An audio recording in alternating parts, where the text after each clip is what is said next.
ಆಕಾಶವಾಣಿ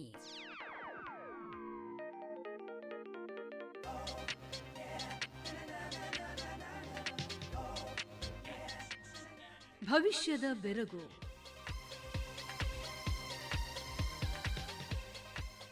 ಆಕಾಶವಾಣಿ ಹಾಗೂ ವಿಜ್ಞಾನ್ ಪ್ರಸಾರ್ನ ಸಹಭಾಗಿತ್ವದಲ್ಲಿ ಪ್ರಸಾರವಾಗುತ್ತಿರುವ ಕೃತಕ ಬುದ್ಧಿಮತ್ತೆಯನ್ನು ಕುರಿತ ವಿಶೇಷ ಸರಣಿಯ 35ನೇ ಕಾರ್ಯಕ್ರಮ. ಸಹಕಾರ ಕರ್ನಾಟಕ ರಾಜ್ಯ ವಿಜ್ಞಾನ ಮತ್ತು ತಂತ್ರವಿದ್ಯಾ ಮಂಡಳಿ. ಕೇಳಿ ಭವಿಷ್ಯದ ಬೆರಗು.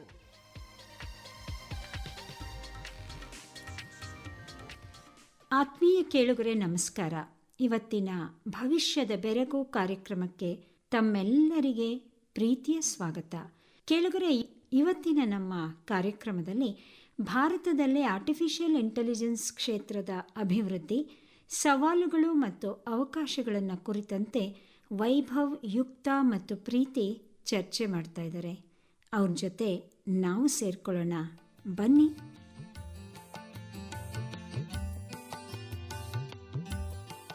ಆಕಾಶಕ್ಕೆದ್ದು ನಿಂತ ಪರ್ವತ ಹಿಮ ಮೌನದಲ್ಲಿ, ಕರಾವಳಿಗೆ ಮುತ್ತ ನೀಡುವ ಪೆದ್ದೆರೆಗಳ ಗಾನದಲ್ಲಿ, ಬಯಲ ತುಂಬ ಹಸಿರು ದೀಪ ಹಚ್ಚಿ ಹರಿವ ನದಿಗಳಲ್ಲಿ,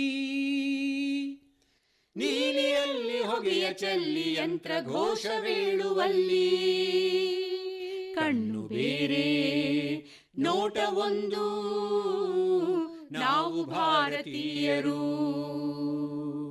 ಭಾಷೆ ಬೇರೆ ಭಾವ ಒಂದು, ನಾವು ಭಾರತೀಯರು, ನಾವು ಭಾರತೀಯರು, ನಾವು ಭಾರತೀಯರು, ನಾವು ಭಾರತೀಯರು. ಆಹಾ, ಹಾಡು ಎಷ್ಟು ಚೆನ್ನಾಗಿದೆ ಅಲ್ವಾ? ಒಳ್ಳೆ ಹಾಡಪ್ಪ. ಹೌದೌದು, ರಾಷ್ಟ್ರೀಯ ಭಾವೈಕ್ಯ ಇಂದಿನ ಅತ್ಯಂತ ಪ್ರಮುಖವಾದ ವಿಷಯ ಆಗಿದೆ. ಅದಕ್ಕೆ ಈ ಹಾಡು ಕೇಳ್ತಾ ಕೂತಿದ್ದೆ. ನೀ ಹೇಳೋದು ನಿಜ ಯುಕ್ತ. ಸ್ವತಂತ್ರ ಭಾರತ ಅಸ್ತಿತ್ವಕ್ಕೆ ಬಂದು 75 ವರ್ಷಗಳಾಗಿರೋ ಹಿನ್ನೆಲೆಯಲ್ಲಿ ರಾಷ್ಟ್ರೀಯ ಭಾವೈಕ್ಯ ಹೊಸ ವ್ಯಾಖ್ಯಾನದೊಂದಿಗೆ ಹೆಚ್ಚು ಗಟ್ಟಿಗೊಳ್ಳಬೇಕಾಗಿದೆ ಅಲ್ವಾ? ಖಂಡಿತ. ಪ್ರೀತಿ, ರಾಷ್ಟ್ರೀಯ ಭಾವೈಕ್ಯಕ್ಕೆ ಹೊಸ ವ್ಯಾಖ್ಯಾನಗಳೊಂದಿಗೆ ಅಂದಿಯಲ್ಲ, ಅದೇನು ಸ್ವಲ್ಪ ಬಿಡಿಸಿ ಹೇಳ್ತೀಯಾ? ಹೇಳ್ತೀನಿ. ಬಹಳ ಹಿಂದೆ ರಾಷ್ಟ್ರೀಯ ಭಾವೈಕ್ಯ ಅನ್ನೋದು ಬೇರೆ ಬೇರೆ ಪ್ರದೇಶಗಳಲ್ಲಿ ಬದುಕುವ ವಿಭಿನ್ನ ಭಾಷೆಗಳನ್ನು ಮಾತನಾಡುವ ಜನ ನಾವೆಲ್ಲ ಒಂದೇ ದೇಶಕ್ಕೆ ಸೇರಿದವರು ಅನ್ನೋ ಭಾವನೆಯನ್ನು ಹೊಂದೋದಾಗಿತ್ತು. ಬಹಳ ಹಿಂದೆನಾ? ಆದರೆ ಈಗಲೂ ಹಾಗೆ ಇದೆ. ಆದರೆ ಈ ರಾಷ್ಟ್ರೀಯ ಭಾವೈಕ್ಯತೆಯನ್ನು ಗಟ್ಟಿಗೊಳಿಸೋದರಲ್ಲಿ ಮತ್ತು ಕಾಪಾಡೋದರಲ್ಲಿ ವಿಜ್ಞಾನ ಮತ್ತು ತಂತ್ರಜ್ಞಾನ, ವಿಶೇಷವಾಗಿ ಸಂವಹನ ತಂತ್ರಜ್ಞಾನ ಮುಂದುವರೆದು ದತ್ತಾಂಶದ ಸಂಗ್ರಹಣೆ ಮತ್ತು ನಿರ್ವಹಣೆ ಹಾಗೂ ಆರ್ಟಿಫಿಷಿಯಲ್ ಇಂಟೆಲಿಜೆನ್ಸ್ ಇವತ್ತು ಮಹತ್ವದ ಪಾತ್ರವನ್ನು ಬೀರ್ತಾ ಇದೆ. ಇದಿಷ್ಟೇ ಅಲ್ಲಪ್ಪ, ನೀ ಹೇಳಿದ ಅಂಶ ದೇಶದ ಅಭಿವೃದ್ಧಿಯಲ್ಲೂ ಮಹತ್ವದ ಪಾತ್ರ ಬೀರುತ್ತೆ. ವಿಷಯ ತುಂಬಾ ಗಹನ ಮತ್ತು ಗಂಭೀರ. ಆಗಿರ್ಲಿ ಬಿಡು, ಚರ್ಚೆ ಮಾಡ್ತಾ ಮಾಡ್ತಾ ಗಹನತೆ ಮತ್ತು ಗಂಭೀರತೆಯನ್ನ ಸರಳಗೊಳಿಸಿ ಅರ್ಥ ಮಾಡ್ಕೊಳ್ಳೋಣ. ಅದಕ್ಕೋಸ್ಕರನೇ ನಾನು ಇರೋದಲ್ವಾ? ಎಲ್ಲ ಕ್ರೆಡಿಟ್ಸ್ ನೀನೇ ತಗೋಬೇಡಪ್ಪ, ಎಲ್ಲ ಸೇರಿ ಅರ್ಥ ಮಾಡ್ಕೊಳ್ಳೋಣ ಅಂತ ನಾವು ಹೇಳಿದ್ದು. ಓಕೆ, ಕ್ರೆಡಿಟ್ ಎಲ್ಲ ನಿಮಗೆ ಇರಲಿ, ಕ್ಯಾಶ್ ಮಾತ್ರ ನನಗಿರಲಿ. ಅದ್ ಸರಿ, ಇವತ್ತಿನ ಚರ್ಚೆ ವಿಷಯ ಏನು ಅಂತ ಸ್ವಲ್ಪ ಲೈನ್ಗೆ ಬರ್ತೀರಾ? ಭಾರತದಲ್ಲಿ ಆರ್ಟಿಫಿಷಿಯಲ್ ಇಂಟೆಲಿಜೆನ್ಸ್ ಕ್ಷೇತ್ರದ ಅಭಿವೃದ್ಧಿ, ಸವಾಲು ಮತ್ತು ಅವಕಾಶಗಳು ಅಂತ ಆಗಬಹುದಾ? ಆಗಬಹುದು ಅಣ್ಣವ್ರಿ, ಆಗಬಹುದು. ಆದರೆ ವಿಷಯಕ್ಕೆ ಪ್ರವೇಶ ಮಾಡೋ ಮೊದಲು ಒಂದು ಬ್ರೇಕ್ ತಗೊಳ್ಳೋಣ. ಆಗ್ಬೋದು. ಆದ್ರೆ ಕಾಫಿ, ಟೀ ಎಲ್ಲ ಇಲ್ಲಪ್ಪ. ಅಯ್ಯ, ಅದೆಂತ ಬ್ರೇಕು ಮತ್ತೆ? ಈ ಹಾಡು ಕೇಳು, ಅದೇ ಬ್ರೇಕ್. ಭಾರತದ ಬಿಡುಗಡೆಯ ಬೆಳಕೆ, ಶ್ರಾವಣದ ಶುಭ ದಿನದಿ ಎಮೆದೆರೆದ ಬೆಳಕೆ, ಬೆಳಗುತ್ತಿರೋ ಭಾರತದ ಬಿಡುಗಡೆಯ ಬೆಳಕೆ, ಶ್ರಾವಣದ ಶುಭ ದಿನದಿ. ಬ್ರೇಕ್ ಚೆನ್ನಾಗಿತ್ತು. ನಿನಗೆ ವೈಭವ್? ನಂಗೂ ತುಂಬಾನೇ ಚೆನ್ನಾಗಿತ್ತು. ಅದು ಸರಿ, ಆರ್ಟಿಫಿಷಿಯಲ್ ಇಂಟೆಲಿಜೆನ್ಸ್ ಬಗ್ಗೆ ನಾವು ಯಾಕೆ ಇಷ್ಟೊಂದು ಚಿಂತನೆ ಮಾಡಬೇಕು? ಇದು ನೋಡು, ಈಗ 100% ಅತ್ಯುತ್ತಮ ಪ್ರಶ್ನೆ. ಆರ್ಟಿಫಿಷಿಯಲ್ ಇಂಟೆಲಿಜೆನ್ಸ್ ಕ್ರಾಂತಿ ಎಲ್ಲ ಸಮಾಜಗಳನ್ನು ಆವರಿಸಿ ನಮ್ಮ ದಿನನಿತ್ಯದ ಆಗುಹೋಗುಗಳ ಮೇಲೆ ಪ್ರಭಾವ ಬೀರುತ್ತೆ. ಭಾರತದ ಅಭಿವೃದ್ಧಿಯಲ್ಲಿ ಇದು ಪ್ರಮುಖ ಪಾತ್ರ ಬೀರುವಂಥದ್ದು. ಅಷ್ಟೇ ಅಲ್ಲ, ಜಾಗತಿಕ ಹಿನ್ನೆಲೆಯಲ್ಲಿ ಯೋಚಿಸಿದಾಗ ಭಾರತದ ಅಭಿವೃದ್ಧಿ ಆಗೋದು. ಯಾಕೆಂದರೆ 1901ರಲ್ಲಿ ಸುಮಾರು 23,80,00,000ದಷ್ಟಿದ್ದ ಜನಸಂಖ್ಯೆ 2021ರಲ್ಲಿ ಸುಮಾರು 139 ಕೋಟಿಯಷ್ಟಾಗಿದೆ. ಅಂದರೆ ಸುಮಾರು 6 ಪಟ್ಟು ಹೆಚ್ಚಾಗಿದೆ. ಅಬ್ಬಾ, ಭಾರತದ ವಿಸ್ತೀರ್ಣ ಇದ್ದಷ್ಟೇ ಇರೋದ್ರಿಂದ ಇಷ್ಟೊಂದು ಜನನ ನಿಭಾಯಿಸೋದಕ್ಕೆ ವಿಜ್ಞಾನ, ತಂತ್ರಜ್ಞಾನ, ವಿಶೇಷವಾಗಿ ಆರ್ಟಿಫಿಷಿಯಲ್ ಇಂಟೆಲಿಜೆನ್ಸ್ ಅತ್ಯಗತ್ಯ ಅಂತ ಹೇಳ್ಬೋದು. ಹಾಗಾದರೆ ಆರ್ಟಿಫಿಷಿಯಲ್ ಇಂಟೆಲಿಜೆನ್ಸ್ನ ಅಭಿವೃದ್ಧಿಗೆ ಇರೋ ಅವಕಾಶ ಮತ್ತು ಸವಾಲುಗಳು ಇವುಗಳನ್ನು ತಿಳಿಯೋಣ. ಖಂಡಿತ. ಪ್ರೀತಿ, ಯುಕ್ತ, ಭಾರತದಲ್ಲಿ ಆರ್ಟಿಫಿಷಿಯಲ್ ಇಂಟೆಲಿಜೆನ್ಸ್ ಅಭಿವೃದ್ಧಿಗೆ ಇರೋ ಅವಕಾಶಗಳನ್ನು ಹೇಳಿ ನೋಡೋಣ. ನಾನು ಹೇಳ್ತೀನಿ. ಹೇಳಮ್ಮ. ಆರ್ಟಿಫಿಷಿಯಲ್ ಇಂಟೆಲಿಜೆನ್ಸ್ ಭಾರತದ ಅಭಿವೃದ್ಧಿಗೆ ವೇಗವರ್ಧಕವಾಗಿ ಕೆಲಸ ಮಾಡಬಲ್ಲದು. ಹಣಕಾಸು ವಲಯ, ಆರೋಗ್ಯ, ಕಾನೂನು, ಸಾರಿಗೆ, ಕೃಷಿ, ಪರಿಸರ ಸಂರಕ್ಷಣೆ, ಒಟ್ಟಾರೆಯಾಗಿ ನಮ್ಮ ಬದುಕಿನ ಎಲ್ಲ ಕ್ಷೇತ್ರಗಳಿಗೂ ಇದನ್ನು ಅನ್ವಯಿಸಬಹುದು. ಓಹ್, ಥ್ಯಾಂಕ್ ಯು ವೈಭವ್. ಆದರೆ ಈ ಎಲ್ಲ ಕ್ಷೇತ್ರಗಳಲ್ಲಿ ಅದು ಹೇಗೆ ಅನ್ವಯಿಸ್ತಾರೆ ಅನ್ನೋದೇ ನನಗಿರೋ ಯಕ್ಷ ಪ್ರಶ್ನೆ. ಈಗ ನೋಡು, ಇದಕ್ಕಾಗಿಯೇ ಭಾರತ ಸರ್ಕಾರದ ministry of commerce and industries 2017ರಲ್ಲೇ ಒಂದು ನಿರ್ದೇಶನವನ್ನು ಕೂಡ ಹೊರಡಿಸಿದೆ. ಆದರೆ ಭಾರತದಂತಹ ದೇಶದಲ್ಲಿ ಇದನ್ನು ಅಳವಡಿಸೋದು ಸುಲಭದ ಮಾತಲ್ಲ. ಆದರೆ ಆರ್ಟಿಫಿಷಿಯಲ್ ಇಂಟೆಲಿಜೆನ್ಸ್ ಕ್ಷೇತ್ರದಲ್ಲಿ ಭಾರತಕ್ಕಿರೋ ಸವಾಲುಗಳು ಏನು ಹೇಳುವಂತವರಾಗಿ ಯುವ ವಿಜ್ಞಾನಿ ವೈಭವ್ ಅವರೇ. ಇಷ್ಟೇನೋ ತಮ್ಮ ಸವಾಲು? ಜವಾಬು ಹೇಳುತ್ತೇನೆ ಕೇಳಿ. ಭಾರತ ದೇಶದಲ್ಲಿ ಒಟ್ಟು 700ಕ್ಕೂ ಹೆಚ್ಚು ಭಾಷೆಗಳನ್ನು ಜನ ಮಾತಾಡ್ತಾರೆ. ಅಬ್ಬಬ್ಬಾ. ಆರ್ಟಿಫಿಷಿಯಲ್ ಇಂಟೆಲಿಜೆನ್ಸ್ ಮಷೀನ್ ಲರ್ನಿಂಗ್ ಮೂಲಕ ಒಂದು ಭಾಷೆಯನ್ನು ಸಂಸ್ಕರಿಸಿ ಮತ್ತೊಂದು ಭಾಷೆಗೆ ಭಾಷಾಂತರಿಸುವಲ್ಲಿ ಮಹತ್ತರವಾದ ತೊಡಕುಗಳು ಎದುರಾಗುತ್ತವೆ. ಅಂದರೆ ನೀನು ಹೇಳ್ತಾ ಇರೋದು NLP, natural language process, and ASR, automatic speech recognition ಕ್ಷೇತ್ರಕ್ಕೆ ನಮ್ಮ ವೈವಿಧ್ಯತೆಯೇ ಪ್ರಮುಖ ತೊಡಕು ಅಂತ. ಹೌದು. ಇನ್ನೊಂದು ಉದಾಹರಣೆ ಮೂಲಕ ಸ್ವಲ್ಪ ವಿವರಿಸಿ ನೋಡೋಣ. ಖಂಡಿತ. ಈಗ ಒಂದು ಸಣ್ಣ ಆಟ ಆಡೋಣವಾ? ಆಟನಾ? ಏನದು? ಸ್ಮಾರ್ಟ್ ಫೋನ್ನಲ್ಲಿ ಗೂಗಲ್ ಟ್ರಾನ್ಸ್ಲೇಟ್ ಮೂಲಕ ಬೇಲೂರು ಹಳೇಬೀಡು ಶಿಲ್ಪಕಲೆಗೆ ಖ್ಯಾತವಾಗಿದೆ ಅನ್ನೋ ವಾಕ್ಯವನ್ನು ಇಂಗ್ಲಿಷ್ಗೆ ಅನುವಾದ ಮಾಡು. ಮಾಡಿದೆ. ಏನು ಬಂತು ಹೇಳು? Belur is famous for it's Halebidu sculpture. ಈಗ ಇದೇ ಕನ್ನಡ ವಾಕ್ಯನ ಇನ್ನೊಂದು ಭಾರತೀಯ ಭಾಷೆಗೆ ಅನುವಾದ ಮಾಡಿ ಮತ್ತೆ ಇಂಗ್ಲಿಷ್ಗೆ ತರ್ಜುಮೆ ಮಾಡಿದ್ರೆ ಬರೋ ಅನುವಾದ ಮಜವಾಗಿರುತ್ತೆ ಅಲ್ವಾ?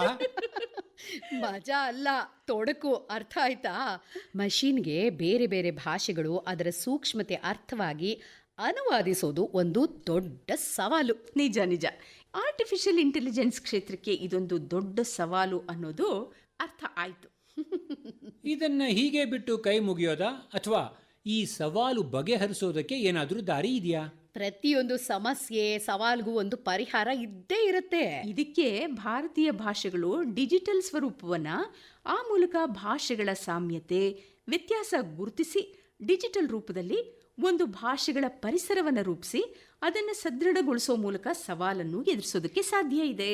ಆ ದಿಕ್ಕಿನಲ್ಲಿ ಕೆಲಸಗಳು ಆಗ್ತಾ ಇವೆ ಅಂತಾನೆ ಹೇಳ್ಬೋದು. ಭಾರತ ದೇಶದಲ್ಲಿ ಆರ್ಟಿಫಿಷಿಯಲ್ ಇಂಟೆಲಿಜೆನ್ಸ್ ಅನ್ವಯಕ್ಕೆ ಇರೋ ಎರಡನೇ ಪ್ರಮುಖ ಸವಾಲು ಸಾರ್ವಜನಿಕ ವಲಯದ ದತ್ತಾಂಶಗಳ ಗಣಿಗಾರಿಕೆ.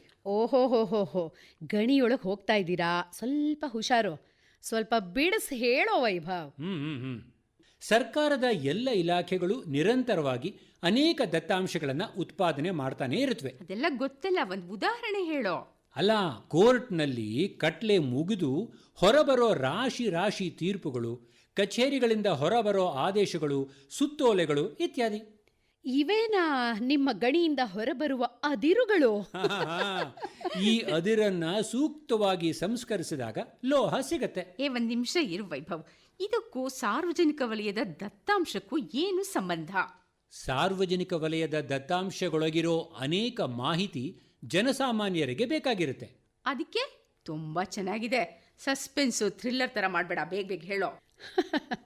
ಕೇಳು, ಮುಂಚಿನ 4 ಸ್ಟಾರ್ ಡೇಟಾವನ್ನು ಇತರೆ ದತ್ತಾಂಶಗಳೊಂದಿಗೆ ಸಂದರ್ಭಾನುಸಾರ ಹೊಂದಿಸಬಹುದಾದರೆ ಅದು ಉತ್ಕೃಷ್ಟ ಮಾದರಿಯ ದತ್ತಾಂಶ ಅನಿಸ್ಕೊಂಡು 5 ಸ್ಟಾರ್ ಡೇಟಾ ಆಗತ್ತೆ. ಈಗ ಈ 5 ಸ್ಟಾರ್ ಡೇಟಾಗಳಿಗೂ ಭಾರತದಲ್ಲಿ ಆರ್ಟಿಫಿಷಿಯಲ್ ತಂತ್ರಜ್ಞಾನಕ್ಕೂ ಇರೋ ಸಂಬಂಧ ಏನು ಅಂತ ಹೇಳಿ, ಒಳ್ಳೆ ಟ್ರೀಟ್ ಕೊಡಿಸ್ತೀನಿ. ಈ ವೈಭವ್ ಕಷ್ಟದೆಲ್ಲ ನಮಗೆ ಬಿಟ್ಬಿಡ್ತಾನೆ, ಕಾಫಿ ಟೀ ಕೊಡಿಸ್ತಾನಂತೆ. ಅದೇ ಹಾಗಲ್ಲ ಅಲ್ಲ, ತಪ್ಪು ತಿಳಿಬೇಡಿ. ಮುಂದಿನ ಪ್ರಶ್ನೆಗೆ ನಾನೇ ಹೇಳ್ತೀನಿ. ಈಗ ನಾನು ಹೇಳ್ತೀನಿ, ಇಬ್ರು ಕೇಳಿಸ್ಕೊಳ್ಳಿ. ಓಕೆ. ಮೊದಲಿಗೆ ಒಂದು ಪ್ರಸ್ತುತ ಸಂದರ್ಭನೇ ನೋಡ್ಬಿಡೋಣ. ಭಾರತ ದೇಶದಲ್ಲಿ ಒಮ್ಮೆ ಕೋರ್ಟಿಗೆ ಕಟ್ಲೆ ಬಿದ್ದರೆ ಅದು ಇತ್ಯರ್ಥ ಆಗೋದಕ್ಕೆ ವರ್ಷಗಳೇ ಬೇಕಲ್ವಾ? ಕೇವಲ ತೆರಿಗೆ ಸಂಬಂಧಿತ ಕೇಸುಗಳನ್ನಷ್ಟೇ ನೋಡಿದ್ರೂ ಸಾಕು. ಉದಾಹರಣೆಗೆ CIT, IATA ಇಂದ ಹೈಕೋರ್ಟು, ಅಲ್ಲಿಂದ ಸುಪ್ರೀಂ ಕೋರ್ಟು. ಅದಕ್ಕೆ ದತ್ತಾಂಶ ಉತ್ತಮ ಗುಣಮಟ್ಟದಾಗಿರಬೇಕು ಮತ್ತು ಅದು ಚಲನಶೀಲವಾಗಿರಬೇಕು, ಅಂದ್ರೆ ಡೈನಮಿಕ್ ಆಗಿರಬೇಕು. ಯಪ್ಪಾ, ಅದೇನು ಹೇಳ್ತಿದ್ದೀರಪ್ಪ ನೀವಿಬ್ರು? ಏನಿಲ್ಲ ಪ್ರೀತಿ, ದತ್ತಾಂಶಗಳ ಗುಣಮಟ್ಟದ ಬಗ್ಗೆ ಹೇಳ್ತಾ ಇದ್ದೀವಿ ಅಷ್ಟೇ. ಬರ್ನರ್ಸ್-ಲೀ ಅವರು ದತ್ತಾಂಶವನ್ನ 5 ಸ್ಟಾರ್ ಶ್ರೇಣಿಯಾಗಿ ವಿಂಗಡಿಸಿದ್ದಾರೆ. ತಲೆನೋವು ಶುರುವಾಗ್ತಾ ಇದೆ ನನಗೆ. ಪ್ರೀತಿ, ಹೇಳಲಾ ಬೇಡ್ವಾ? ಸುಮ್ಮನೆ ಹೇಳಿದೆ ಅಷ್ಟೇ. ಪ್ಲೀಸ್ ಹೇಳು. ತುಂಬ ಇಂಟ್ರೆಸ್ಟಿಂಗ್ ಆಗಿದೆ. I am ready. ಯಾವುದೇ ದತ್ತಾಂಶ ಅಂತರ್ಜಾಲದಲ್ಲಿ ಉಚಿತವಾಗಿ ಎಲ್ಲರಿಗೂ ಸಿಗಬೇಕು ಅನ್ನೋದಾದ್ರೆ ಅಂತಹ ದತ್ತಾಂಶವನ್ನ 1 ನಕ್ಷತ್ರ ಅಥವಾ ಸಿಂಗಲ್ ಸ್ಟಾರ್ ಡೇಟಾ ಅಂತಾರೆ. ಮುಂದೆ ದತ್ತಾಂಶ ಮಷಿನ್ ಅಂದ್ರೆ ಕಂಪ್ಯೂಟರ್ ಓದಬಲ್ಲ ಫಾರ್ಮ್ಯಾಟ್ನಲ್ಲಿದ್ರೆ, ಉದಾಹರಣೆಗೆ ಎಕ್ಸೆಲ್, ಅದನ್ನ 2 ಸ್ಟಾರ್ ಡೇಟಾ ಅಂತಾನೂ, ಕಾಮಾ ಅಂದ್ರೆ ಸೆಪರೇಟೆಡ್ ಟೆಕ್ಸ್ಟ್ CSV ಫಾರ್ಮ್ಯಾಟ್ನಲ್ಲಿರುವ ಟೆಕ್ಸ್ಟ್ ಫೈಲ್ ಮಾದರಿದಾದ್ರೆ 3 ಸ್ಟಾರ್.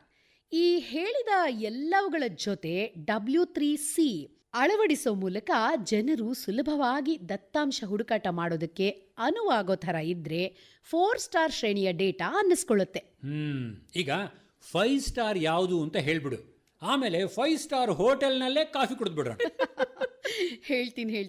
CIT ಆಫ್ A ಹಂತದಲ್ಲಿ 2.32 ಲಕ್ಷ ದಾವೆಗಳು ದಾಖಲಾದರೆ, IATA ಹಂತದಲ್ಲಿ 37,506, ಹೈಕೋರ್ಟ್ ಹಂತದಲ್ಲಿ 34,281 ಹಾಗೂ ಸುಪ್ರೀಂ ಕೋರ್ಟ್ ಹಂತದಲ್ಲಿ 5,661 ಕೇಸ್ಗಳು ದಾಖಲಾಗತ್ವೆ. ಇವುಗಳು ಸರಾಸರಿ 82 ಲಕ್ಷದಿಂದ 3.09 ಕೋಟಿ ರೂಪಾಯಿವರೆಗೂ ದಾವೆಯ ಮೊತ್ತವನ್ನು ಹೊಂದಿರುತ್ತವೆ. ಈ ಕೇಸಲ್ಲಿ ನಾನು ಎಂಟರ್ ಆಗ್ತೀನಿ ಈಗ. ವೆಲ್ಕಮ್. ಈ ಕೇಸುಗಳ ತ್ವರಿತ ಪ್ರಗತಿಗೆ ಎಲ್ಲ ಕೋರ್ಟ್ಗಳ ದತ್ತಾಂಶ ಒಂದಕ್ಕೊಂದು ಕೊಂಡಿ ಆದರೆ ಸಹಾಯಕ ಆಗುತ್ತೆ. ಆ ದತ್ತಾಂಶಗಳು 5 ಸ್ಟಾರ್ ಶ್ರೇಣಿಯಲ್ಲಿ ಇರಬೇಕು. ಓಹೋ, ಅರ್ಥ ಆಯ್ತು. ಕೇವಲ ಟ್ಯಾಕ್ಸ್ ಕೇಸುಗಳ ಗತಿಯೇ ಇಷ್ಟ ಆಗ್ಬಿಟ್ರೆ, ಇನ್ನು ಬೇರೆ ಬೇರೆ ರೀತಿಯ ಕೇಸುಗಳು, ಭಾರತದ ಇತರ ಸನ್ನಿವೇಶಗಳು, ಜೊತೆಗೆ ಈ ಹಿಂದಿನ ಭಾಷಾ ವೈವಿಧ್ಯತೆಯ ಸವಾಲನ್ನೂ ಸೇರಿಸ್ಕೊಂಡ್ರೆ ಭಾರತದಲ್ಲಿ ಆರ್ಟಿಫಿಷಿಯಲ್ ಇಂಟೆಲಿಜೆನ್ಸ್ ಕ್ಷೇತ್ರಕ್ಕೆ ಸಾರ್ವಜನಿಕ ದತ್ತಾಂಶವನ್ನು ಸೂಕ್ತ ಮಾದರಿಯಲ್ಲಿ ರೂಪಿಸಿ ದತ್ತಾಂಶ ಹುಡುಕಾಟಕ್ಕೆ ಅಣಿ ಮಾಡೋದು ದೊಡ್ಡ ಸವಾಲೇ ಸರಿ. ಹೌದು, ಇವು ಬರೀ ಸವಾಲಷ್ಟೇ ಅಲ್ಲ, ಅವಕಾಶಗಳೂ ಹೌದು. ಅಪ್ಪ, ನನಗಂತೂ ಒಂದು ಕಾಫಿ ಬ್ರೇಕ್ ಬೇಕೇ ಬೇಕು. ಎಐಗೆ ಮುಂದಿನ ಸವಾಲು ಏನು? ಆರೋಗ್ಯ ಕ್ಷೇತ್ರದಲ್ಲಿ ಆರ್ಟಿಫಿಷಿಯಲ್ ಇಂಟೆಲಿಜೆನ್ಸ್ ಬಗ್ಗೆ ತಿಳಿಯೋಣವಾ? ಖಂಡಿತ. ಅಭಿವೃದ್ಧಿಶೀಲ ದೇಶಗಳಲ್ಲಿ ಉತ್ತಮ ಆರೋಗ್ಯ ಸೇವೆ ಎಲ್ಲರಿಗೂ ಸಿಗೋ ಹಾಗೆ ಮಾಡೋದು ತುಂಬಾ ಕಷ್ಟಕರ ಅಲ್ವಾ? ಎಐಗೆ ಈ ಸನ್ನಿವೇಶನ ಲಿಂಕ್ ಮಾಡ್ತೀನಿ. ನುರಿತ ವೈದ್ಯರು ನಗರಗಳಲ್ಲೇ ಹೆಚ್ಚಾಗಿ ಕೇಂದ್ರೀಕೃತ ಆಗಿರೋದೇ ಇದಕ್ಕೆ ಪ್ರಮುಖ ಕಾರಣ. ಪ್ರಮಾಣಿತ ಅಂಕಿಅಂಶಗಳ ಪ್ರಕಾರ 10,000 ಜನಸಂಖ್ಯೆಗೆ 22.8ರಿಂದ 59.4ರಷ್ಟು ನುರಿತ ವೈದ್ಯಕೀಯ ಸಿಬ್ಬಂದಿ ಇರಬೇಕು. ಆದರೆ ನಮ್ಮ ದೇಶದಲ್ಲಿ ಇದು ಸುಮಾರು 20.6ರಷ್ಟು ಮಾತ್ರ ಇರೋದು. ಅಂದ್ರೇನು? ಭಾರತದಲ್ಲಿ ಆಧುನಿಕ ವೈದ್ಯ ಸೌಲಭ್ಯ ಮಾಹಿತಿ ಎಲ್ಲರಿಗೂ ಸಿಗೋ ಹಾಗೆ ಮಾಡೋದ್ರಲ್ಲಿ ಎಐಗೆ ಸವಾಲು ಮತ್ತು ಅವಕಾಶ ಎರಡೂ ಇದೆ ಅಂತಾಯ್ತು. ಹೌದು, ವೈದ್ಯಕೀಯ ವರದಿಗಳ ವಿಶ್ಲೇಷಣಾತ್ಮಕ ಮಾಹಿತಿ ಯಾವುದೇ ರೋಗದ ಪ್ರಾರಂಭ, ಉಲ್ಬಣದ ಬಗ್ಗೆ ಒಂದು ಚಿತ್ರಣ ನೀಡುತ್ತೆ.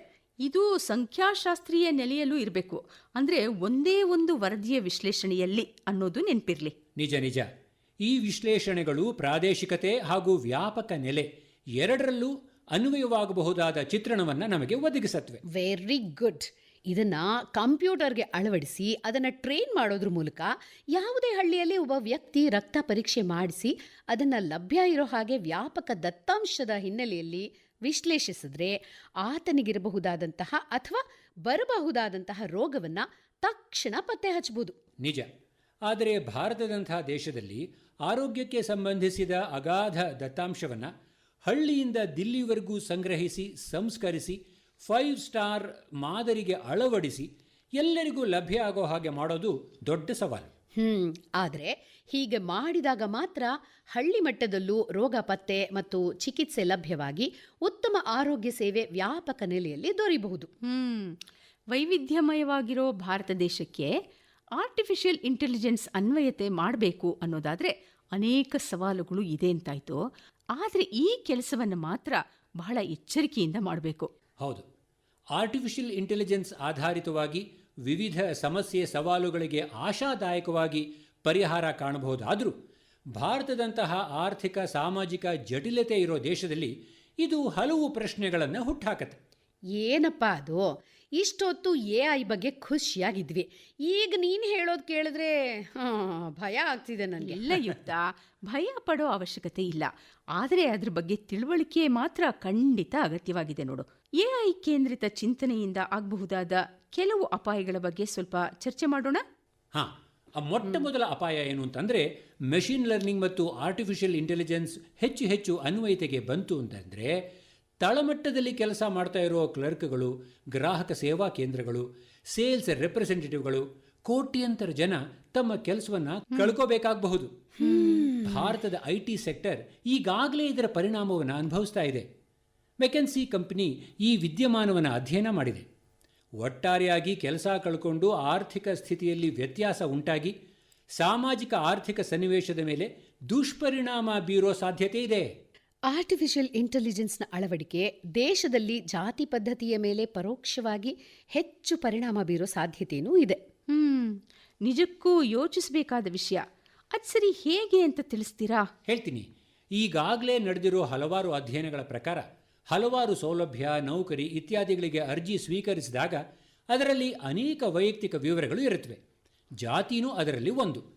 ಅಕಸ್ಮಾತ್ ಜಾತಿ ಇಲ್ಲದಿದ್ದರೂ ಹೆಸರಿನ ಆಧಾರದ ಮೇಲೆ ಕೆಲವು ಜಾತಿಯನ್ನು ಕಂಡುಹಿಡಿಯಬಹುದು. ಆಲ್ಗೋರಿದಮ್ಗಳ ರಚನೆಯಲ್ಲಿ ಕೆಲ ಅಂಶಗಳನ್ನು ಅಳವಡಿಸೋದ್ರಿಂದ ಅಗತ್ಯವಿದ್ದವರನ್ನು ಮಾತ್ರ ಸಂದರ್ಶನಕ್ಕೆ ಕರೀಬಹುದು. ಅಬ್ಬಬ್ಬಬ್ಬಾ, ಮನುಷ್ಯನ ಜ್ಞಾನ ಹೆಚ್ಚಿದ ಹಾಗೆಲ್ಲ ಆತನ ಆಲೋಚನೆಗಳ ಆಳ ಅಗಲ ತಿಳಿಯೋದೇ ಕಷ್ಟ ಆಗ್ತಿದೆ. ಹೌದು ನೋಡಿ ಯುಕ್ತ. ಈಗಾಗಲೇ ನಡೆಸಿರೋ ಹಲವಾರು ಅಧ್ಯಯನಗಳು ಜಾತಿ ಆಧಾರಿತ ತಾರತಮ್ಯವನ್ನು ಕೂಡ ಸಾಬೀತು ಮಾಡಿವೆ. ಇಷ್ಟೇನ ರಿಸ್ಕು ಅಥವಾ ಪಟ್ಟಿ ಇನ್ನೂ ಏನಾದರೂ ಮುಂದೆ ಹೋಗುತ್ತಾ ಅಂತ? ಲಿಂಗ ಅಸಮಾನತೆಯ ಅಂತರ ಹೆಚ್ಚಾಗತ್ತೆ. ಅವಕಾಶ ವಂಚಿತರು ಮತ್ತಷ್ಟು ಅವಕಾಶ ವಂಚಿತರಾಗಬಹುದು. ಇವೆಲ್ಲವುಗಳ ಸಾಧ್ಯತೆ ಇದೆ. ನಾನು ಓದಿರೋ ಕೆಲವು ವರದಿಗಳು, ಉದಾಹರಣೆಗೆ ಫೆಬ್ರವರಿ 2021 ಡಾಟಾ ರಿಪೋರ್ಟಲ್ ವೆಬ್ಸೈಟ್ನಲ್ಲಿ ದಾಖಲಾಗಿರೋ ಹಾಗೆ ಭಾರತದ ಜನಸಂಖ್ಯೆಯಲ್ಲಿ 48.1% ಮಹಿಳೆಯರಿದ್ದರೆ 52% ಪುರುಷರು. ಒಟ್ಟು ಜನಸಂಖ್ಯೆ ಸುಮಾರು 139 ಕೋಟಿ. ಅದು ಸರಿ. AI ಕಥೆ ತಾನೇ ನಾವು ಫೋಕಸ್ ಮಾಡ್ತಿರೋದು. ಹೌದು ಖಂಡಿತ. ಆದರೆ ಇಂಪೇಷಂಟ್ ಆಗಬೇಡ, ಕೇಳ್ತಾ ಹೋಗು. ಹೇಳಪ್ಪ. ಜನವರಿ 2021 ನಮ್ಮ ದೇಶದಲ್ಲಿ 110 ಕೋಟಿ ಮೊಬೈಲ್ ಬಳಕೆದಾರರಿದ್ದರು.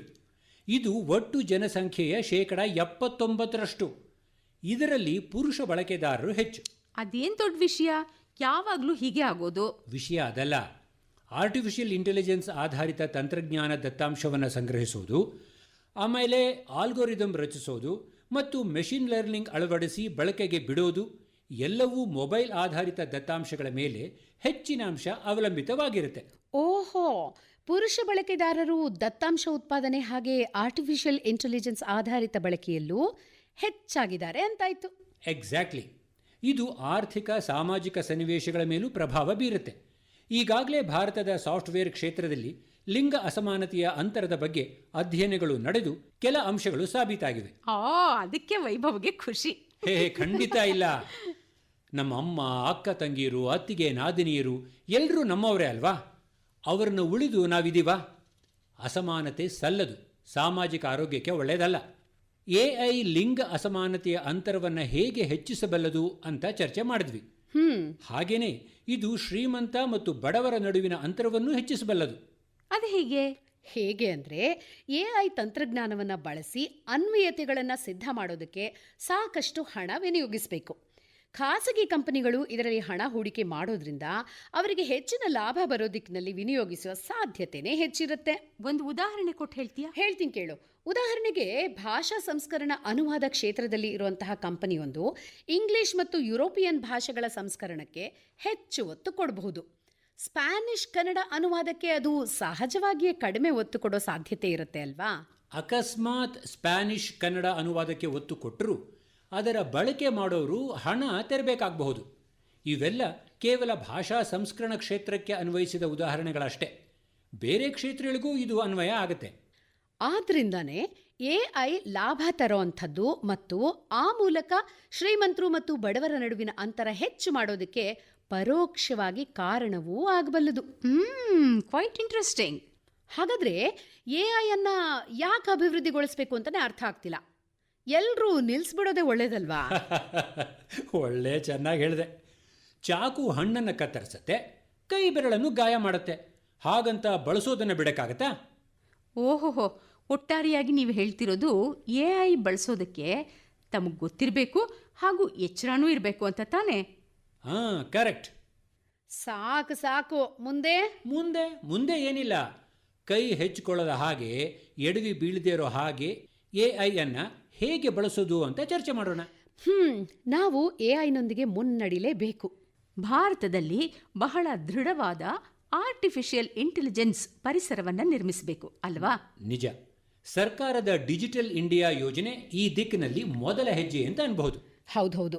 ಸದೃಢ ಮತ್ತು ಸುಸ್ಥಿರವಾದ AI ಪರಿಸರವನ್ನು ನಿರ್ಮಿಸಬೇಕಾದಲ್ಲಿ ಭಾಷೆ, ಆರೋಗ್ಯ, ಕೃಷಿ, ವಾಣಿಜ್ಯ ಇನ್ನೂ ಹಲವಾರು ಕ್ಷೇತ್ರಗಳ ವಿಸ್ತೃತವಾದ ದತ್ತಾಂಶಗಳನ್ನು ಸಂಗ್ರಹಿಸಿ ಸೂಕ್ತವಾಗಿ ಪರಿಷ್ಕರಿಸಿ ಸಮರ್ಥವಾಗಿ ಉಪಯೋಗಿಸೋದಕ್ಕೆ ಸಾಧ್ಯ ಆಗಬೇಕು. ಖಂಡಿತ ನೀನು ಹೇಳಿದ್ದು ಸರಿಯುಕ್ತ. ಆದರೆ ಈ ಯೋಜನೆ ಕೆಲವೇ ಜನ ಅಥವಾ ಕೆಲವೇ ಪ್ರದೇಶಕ್ಕೆ ಸೀಮಿತವಾಗಿಬಿಟ್ರೆ ಪ್ರಯೋಜನ ಇಲ್ಲ ಅಲ್ವಾ? ಮಹಿಳೆಯರು, ಭಾಷಾ ಅಲ್ಪಸಂಖ್ಯಾತರು, ಗ್ರಾಮೀಣ ಪ್ರದೇಶ ಎಲ್ಲವನ್ನು ಒಳಗೊಳ್ಳಬೇಕು ಅಂತ ತಾನೇ ನೀ ಹೇಳ್ತಿರೋದು? ಹೌದು ಹೌದು. ಒಪ್ಪದೆ. ಆದರೆ ಎಲ್ಲ ದೊಡ್ಡ ಮಾತು, ದೊಡ್ಡ ಯೋಜನೆ ಇವನ್ನೆಲ್ಲ ಸಾಧ್ಯವಾಗಿಸೋದು ಸುಲಭನಾ? ಯಾವ ಕೆಲಸ ಸುಲಭ ಹೇಳು ವೈಭವ್? ಎಲ್ಲಾನು ಕಷ್ಟನೇ. ಆದರೆ ಭಾರತಕ್ಕೆ ಕೆಲವು ಅಡ್ವಾಂಟೇಜಸ್ ಇವೆ ಗೊತ್ತಾ? ಈಗ AI ಪರಿಸರ ನಿರ್ಮಿಸೋದಕ್ಕೆ ಭಾರತ ದೇಶಕ್ಕೆ ಕೆಲವು ಅಡ್ವಾಂಟೇಜ್ಗಳಿವೆ ಅಂತ ಹೇಳಿದೆಯಲ್ಲ, ಅದ್ರ ಬಗ್ಗೆ ಸ್ವಲ್ಪ ವಿವರಿಸು. ಕೇಳು. ನಮ್ಮ ದೇಶದಲ್ಲಿ ಸುಮಾರು 1000ಕ್ಕೂ ಹೆಚ್ಚು ವಿಶ್ವವಿದ್ಯಾಲಯಗಳು ಇವೆ ಅಲ್ವಾ? ಅವು ನಗರ, ಗ್ರಾಮೀಣ ಪ್ರದೇಶಗಳೆಲ್ಲೆಡೆ ಹರಡಿವೆ. ಆದ್ರಿಂದ ವಿಸ್ತೃತ ನೆಲೆಯಲ್ಲಿ ಉನ್ನತ ಶಿಕ್ಷಣ ಹರಡಿಕೊಂಡಿದೆ. ಆದರೆ AI ತಂತ್ರಜ್ಞಾನ ಕೇಂದ್ರಿತ ಅಧ್ಯಯನ ಹೆಚ್ಚಾಗೋದು ಅಗತ್ಯ. ಅಷ್ಟೇ ಅಲ್ಲದೆ ಅಂತರಶಾಸ್ತ್ರೀಯ ಅಧ್ಯಯನ ಹೆಚ್ಚಾಗೋ ಅಗತ್ಯನೂ ಇದೆ. ಆದರೆ ನಮ್ಮ ಯುವ ಜನಸಂಖ್ಯೆ ಹೆಚ್ಚಾಗಿರೋದ್ರಿಂದ ಅನೇಕರನ್ನ ಈ ದಿಕ್ಕಿನಲ್ಲಿ ತಯಾರು ಮಾಡೋ ಸಾಧ್ಯತೆನೂ ನಮಗಿದೆ ಅಲ್ವಾ? ಇನ್ನು ಕೈಗಾರಿಕಾ ಕ್ಷೇತ್ರನೂ AI ಪರಿಸರ ನಿರ್ಮಿತಿಯಲ್ಲಿ ಮಹತ್ತರ ಪಾತ್ರ ವಹಿಸೋದು. ವಿಶೇಷವಾಗಿ ಸ್ಟಾರ್ಟ್ಅಪ್ಗಳು ಪ್ರಮುಖ ಪಾತ್ರ ವಹಿಸತ್ವೆ. ಸ್ಟಾರ್ಟ್ಅಪ್ಗಳ ಅದು ಹೇಗಪ್ಪ?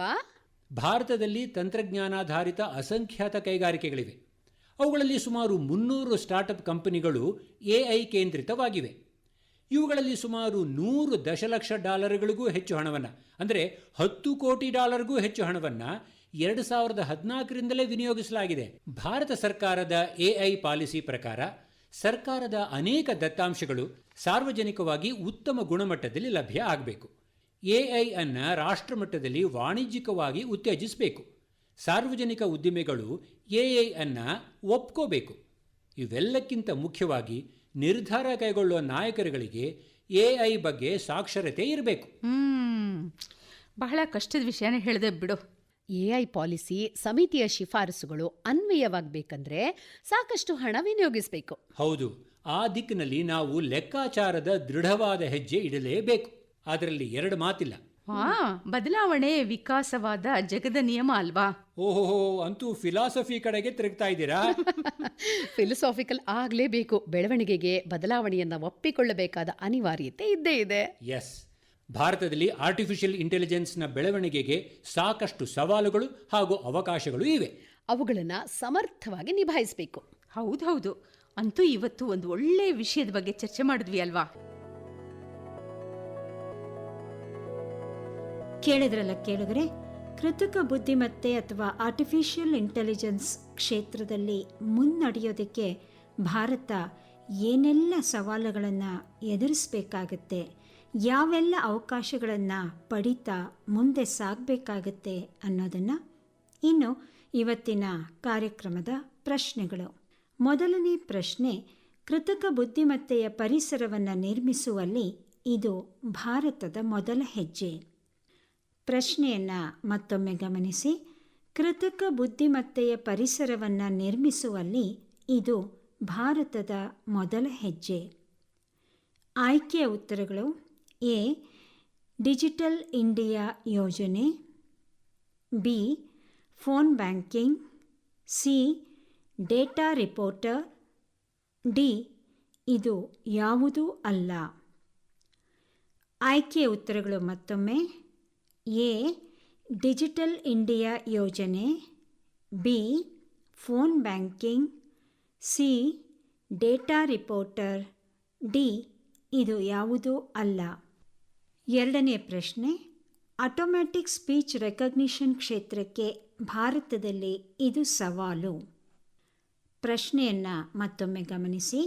ಆಟೋಮ್ಯಾಟಿಕ್ ಸ್ಪೀಚ್ ರೆಕಗ್ನಿಷನ್ ಕ್ಷೇತ್ರಕ್ಕೆ ಭಾರತದಲ್ಲಿ ಇದು ಸವಾಲು. ಆಯ್ಕೆಯ ಉತ್ತರಗಳು: ಎ. ಇಲ್ಲಿಯ ಭಾಷೆ, ಬಿ. ಇಲ್ಲಿಯ ಜನರು, ಸಿ. ಇಲ್ಲಿಯ ಭಾಷಾ ವೈವಿಧ್ಯ, ಡಿ. ಇವೆಲ್ಲವೂ ಹೌದು. ಆಯ್ಕೆಯ ಉತ್ತರಗಳು ಮತ್ತೊಮ್ಮೆ: ಎ. ಇಲ್ಲಿಯ ಭಾಷೆ, ಬಿ. ಇಲ್ಲಿಯ ಜನರು, ಸಿ. ಇಲ್ಲಿಯ ಭಾಷಾ ವೈವಿಧ್ಯ, ಡಿ. ಇವೆಲ್ಲವೂ ಹೌದು. ಕೇಳುಗರೆ, ನಿಮ್ಮ ಉತ್ತರಗಳು ನಮಗೆ ಬರುವ ಶುಕ್ರವಾರದ ಒಳಗೆ ತಲುಪಬೇಕು. ನಮ್ಮ ವಿಳಾಸ: ಭವಿಷ್ಯದ ಬೆರಗು ವಿಶೇಷ ಕಾರ್ಯಕ್ರಮ ಸರಣಿ, ಕಾರ್ಯಕ್ರಮ ಸಂಖ್ಯೆ 35, ಕರ್ನಾಟಕ ರಾಜ್ಯ ವಿಜ್ಞಾನ ಮತ್ತು ತಂತ್ರವಿದ್ಯಾ ಮಂಡಳಿ, ಭಾರತೀಯ ವಿಜ್ಞಾನ ಸಂಸ್ಥೆ ಆವರಣ, ಬೆಂಗಳೂರು 560012. ಇಮೇಲ್ ವಿಳಾಸ: educell.kschst@gmail.com. ದೂರವಾಣಿ ಸಂಖ್ಯೆ SMS ಮತ್ತು ವಾಟ್ಸಾಪ್ಗಳಿಗೆ ಮಾತ್ರ 8277293742. ದೂರವಾಣಿ ಸಂಖ್ಯೆಯನ್ನು ಮತ್ತೊಮ್ಮೆ ಗಮನಿಸಿ. 8277293742. ಮತ್ತೆ ಮುಂದಿನ ವಾರ ಇದೇ ಸಮಯಕ್ಕೆ ಭೇಟಿಯಾಗೋಣ. ಭವಿಷ್ಯದ ಬೆರಗು ಕಾರ್ಯಕ್ರಮದಲ್ಲಿ. ನಮಸ್ಕಾರ.